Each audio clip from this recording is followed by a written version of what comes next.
You ever get that feeling like the city's just too loud or life is flying by? Like everything's coming at you all at once. The people, the traffic, the endless notifications, the pressure to be everywhere and do everything. One minute you're making coffee and the next you're already behind schedule. That was me. But I knew one thing. I was done. I needed a break. It's funny, isn't it? How sometimes we get so caught up in doing that we forget to just be. The world tells us every single day that we need to be constantly moving to be productive. But what happens when we stop running? When we stop rushing? The answer was learning the art of slowing down. It may take some time, but we'll leave this behind. Let me tell you how I did. We didn't have any big plans. We just grabbed our backpacks and found a little off-the-grid cabin out in the middle of nowhere. We kicked off the trip by heading to the airport way too early in the morning. After landing in Anchorage, we hit the road north. 2 hours of winding roads, thick pine forest, and stretches of empty highway that make you realize just how much space there still is in the world and how important it is that we protect it. Then, we finally made it to the cabin. This cozy little place tucked in the middle of nowhere, but we crashed as soon as we got there, completely exhausted from the trip. The next morning, everything felt different. I woke up and didn't hear any traffic. No construction, no phones buzzing, just wind through the trees. And I'll be honest, at first it was pretty uncomfortable. I had this weird itch like I was missing something. My brain was constantly looking for the next task, the next thing to do.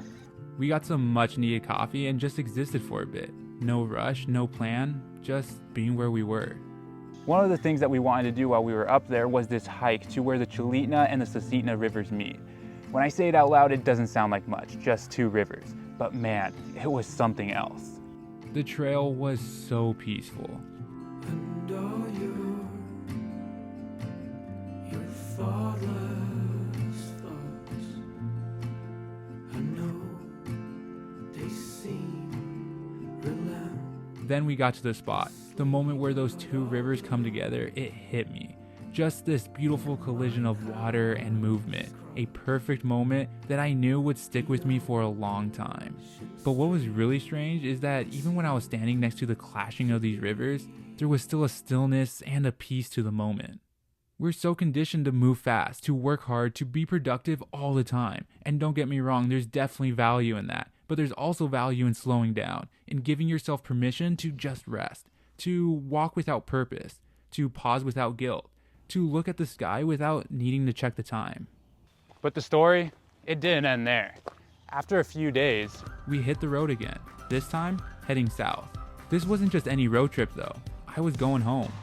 Been feeling like every day's a vacation, like we're on an ultimate getaway. Been talking about it, but now we made it. I grew up in Alaska, way down on the Kenai Peninsula in a little town called Homer. It's one of those places that never quite leaves you. No matter how far you go, it always feels like home. We got the good life. We got the good. We drove 6 hours down the peninsula past winding rivers, forests, and stretches of highway that feel like they belong in a movie.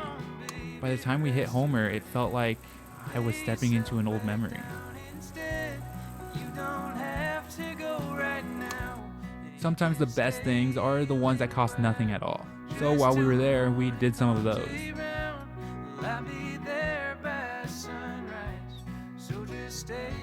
The first stop was the Islands and Oceans Visitor Center. Super cool and totally free.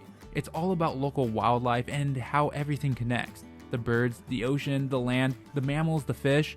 It's the kind of place that makes you look at the world a little differently and educates people on why the ecosystems here are so important and the conservation efforts needed to protect them. Then came one of my favorite things, tide pooling. This is a must-do in Homer, Alaska, and lets you peek into tiny worlds that disappear when the tide rolls back in. Fish, crabs, jellyfish, it's like nature's version of a treasure hunt.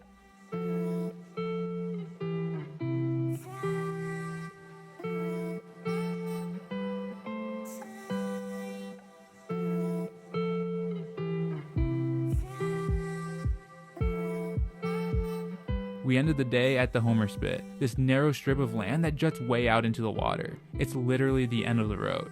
Which brings us to the end of this story.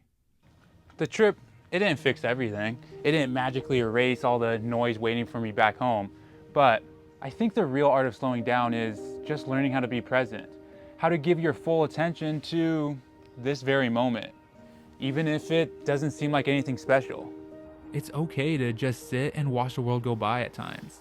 To let go of that guilt of, I'm not doing enough. Sometimes you just have to let go and let life unfold at its own pace. Maybe it's as simple as putting your phone down and stepping outside. Go sit in a park. Go listen to birds, to wind, to even your own breath. And maybe you don't need to fly across the country or disappear into a forest to get that. So I'm trying to do more of that. Slowing down, giving myself permission to exist without constantly moving forward. Because when you slow down, you see things differently. You start to understand that life isn't just about what you accomplish. So yeah, that's the story of how I learned the art of slowing down. This is heavy. Like this? Yeah, or do you want me to hold it? Well, I think you should hold it because I don't think that's gonna work. All right, so that wraps up the video. Why did I talk like that? If you guys like this video, please, again, like it, share it, or push that subscribe button because there's gonna be a lot more videos just like this one. I'm excited to take you guys on a lot more adventures. So, see you guys next time.